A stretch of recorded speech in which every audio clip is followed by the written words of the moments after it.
界で最高に愉快な匂いがする。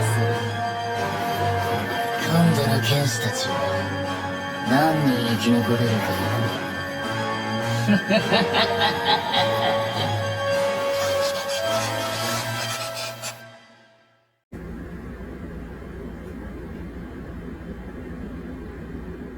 Para sa akin, ang breadwinner ay yung kayang unahin yung pangangailangan na iba kaysa sa sarili niya.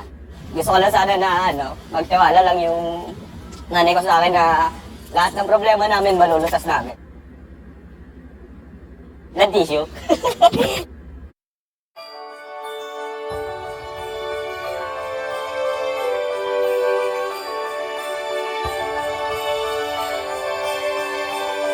Nagkalat sa langit, mga talang walang kasirikik, kumukutitap nilang ilaw, gabay sa gabing mapanglaw. Hi! Mga madlang breadwinners! So, ayun yung bago kong pelikula. Isa tong pamamaraan para magbigay-pugay kami sa mga breadwinners na katulad ninyo na kailangang mabigyan talaga ng pasasalamat. Saludo ako sa inyo lahat dahil alam ko itong lahat ng ginagawa nyo ay nanggagaling sa pagmamahal. Sa kanila natutula, nagkukulay at natitingkad ang mga kwento natin. May kabutihan ang Ang sarap ng feeling ko kasi nandito yung pamilya ko sa Showtime para samahan kayo. At dahil gusto ko kayo ang pinakamasaya, nandito ang mga pamilya nyo kasama rin namin! Liwanag na dinggala ang kwento ng isa't isa. Sa lahat ng mga pagsisikap mo, sa lahat ng pagod mo, nakikita ko, alam ko, malayo mararating mo na po. Proud na proud ako sa iyo. Sana this time umikot na sa atin yung gulong ng buhay. Iwala ka lang sa akin, Wit. Ako bahala sa'yo, mahal na mahal kita. That joy and hope flowing, the good times they are bringing, and our star is shine this Christmas.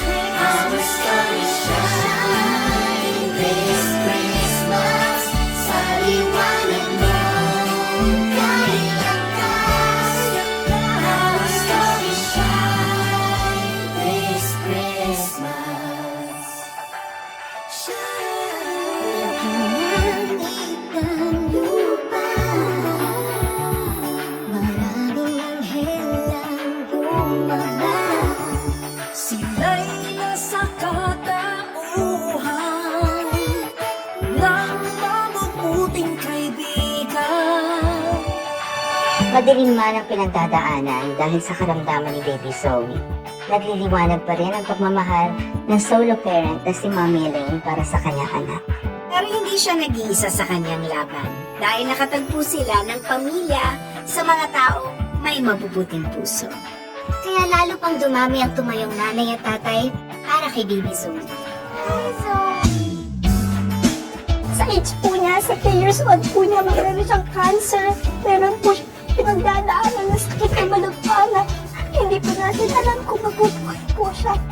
May times a week po siya nagkikimos at po ako hahanap ng care. Saan po kayo kumukuha po ng lakas? Una po sa pamilya, pangalawa po sa mga tao tumutulong sa kanya. Ngayon kasama natin yung mga donors. Tumutulong kami kay Baby Zoe by sending donations, lots of prayers.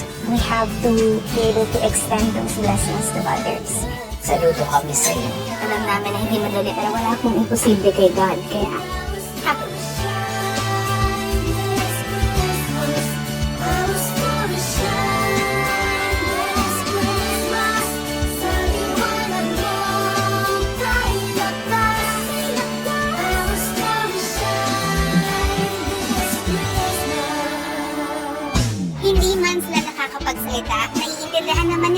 lengguwahe ng pagmamahal. Kaya para kay Tatay Carlos, sa mga alagang aso na nahanap ang kanyang forever family.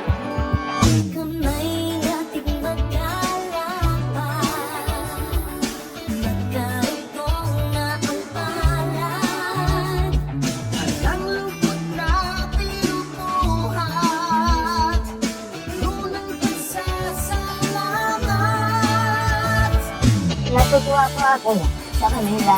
At nung bata pa po ako, maaga po ang gawin na. Gusto niyo po, huwag nilang maramdaman yung maging mag-isa sa buhay at may Opo. pagkakento sa kanila. Bawat ampun ko, masaya pong kalooban ko. Sobra-sobrang biyaya sa akin. Na pag nagbibigay po ng special gift para po sa mga babies ninyo. Dahil para po sa mga alaga nyo ngayong Pasko. Salamat po. Sir, picture ko po kayo ah. Philip sabi, it's not the money, it's not the size of the house, but it's the size of the commitment and then the size of the heart.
Higit pa sa nakikita ng mga mata ang sukatan ng tunay na kagandahan.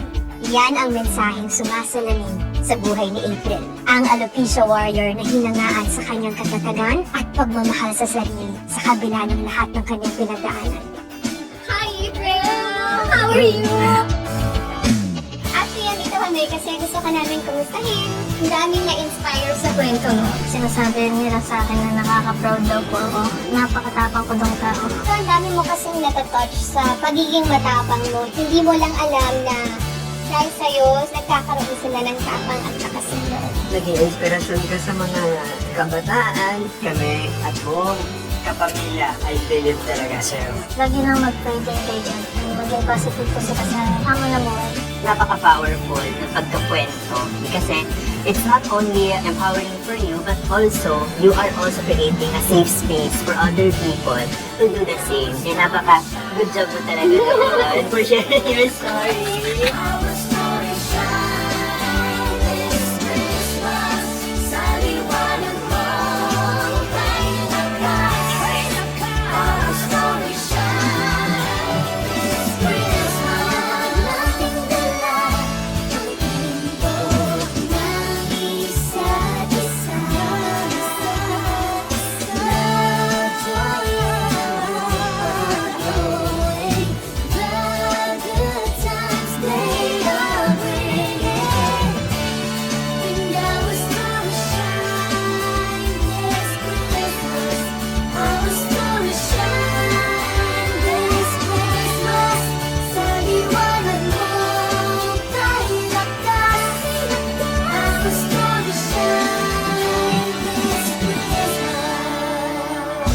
Malasakit para sa kinabukasan ng kabataan. Yan ang kwento ni Mang Nani. Sa pamamagitan ng mga libro, ay mapapamana niya sa mga susunod na henerasyon ang mga aral sa buhay.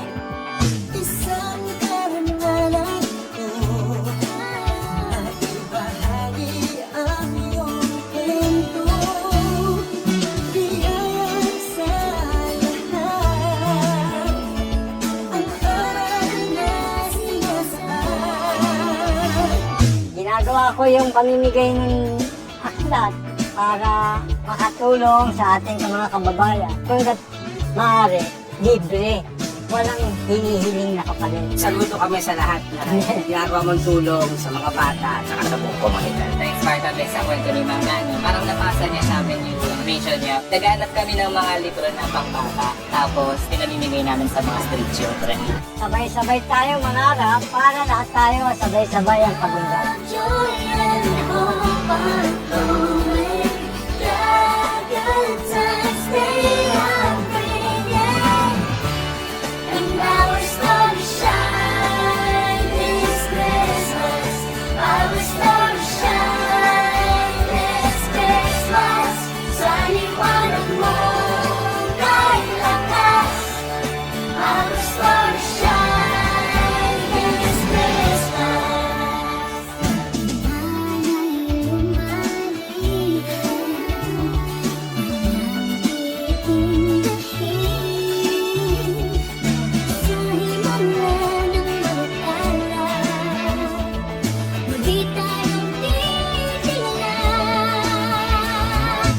Tatapangan na nanggagaling sa pagmamahal.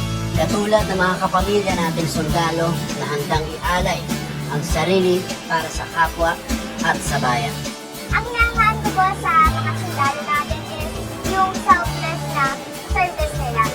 Lagi para sa bayan. Mula sa amin, Boy Scouts of the Philippines, maglalap kami ng regalo para sa inyo.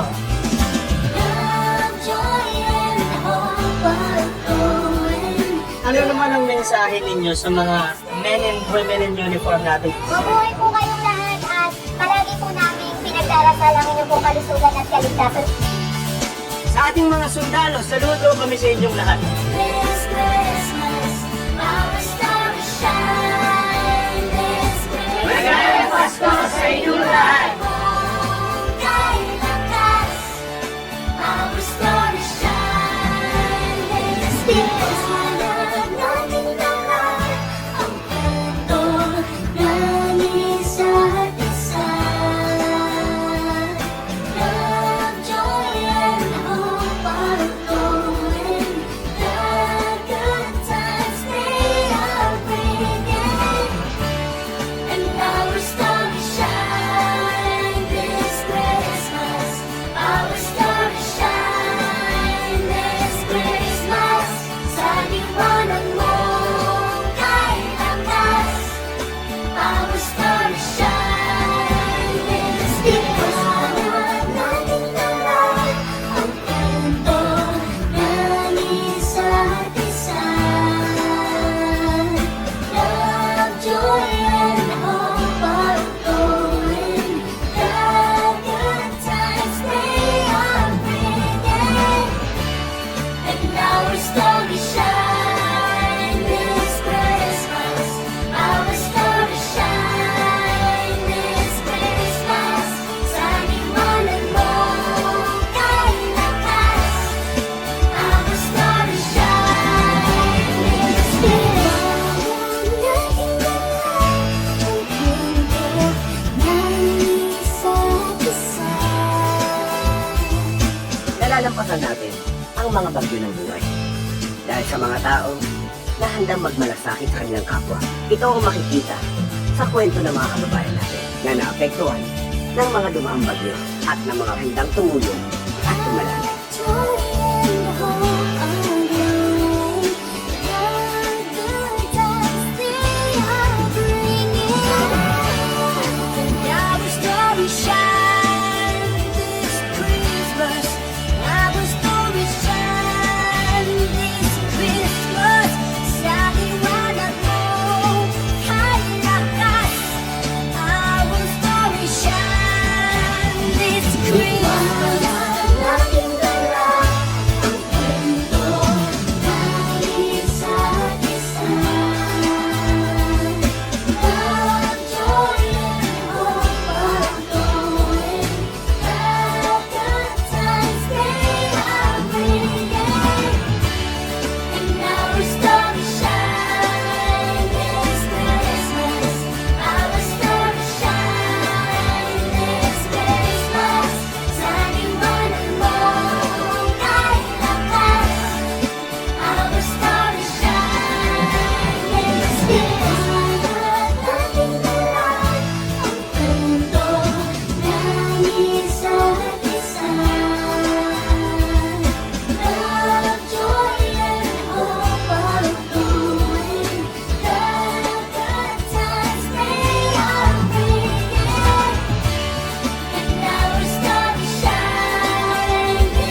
kwentuhan ay nakakahawa. Kaya gaya ng dati, papadamihin pa natin ang mga kwentong tulad sa mga nakita ninyo. Let our stars shine this Christmas.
Miss ko to. It's nice to see you again. Mga kapamilya, for the first time, ako ang kakanta ng Christmas ID natin. Merry Christmas, kapamilya! Merry Christmas from the Kapamilya House. Sa'yo po ah. Sige. Good to see you. It's nice to be back.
お前とこうして遊ぶのも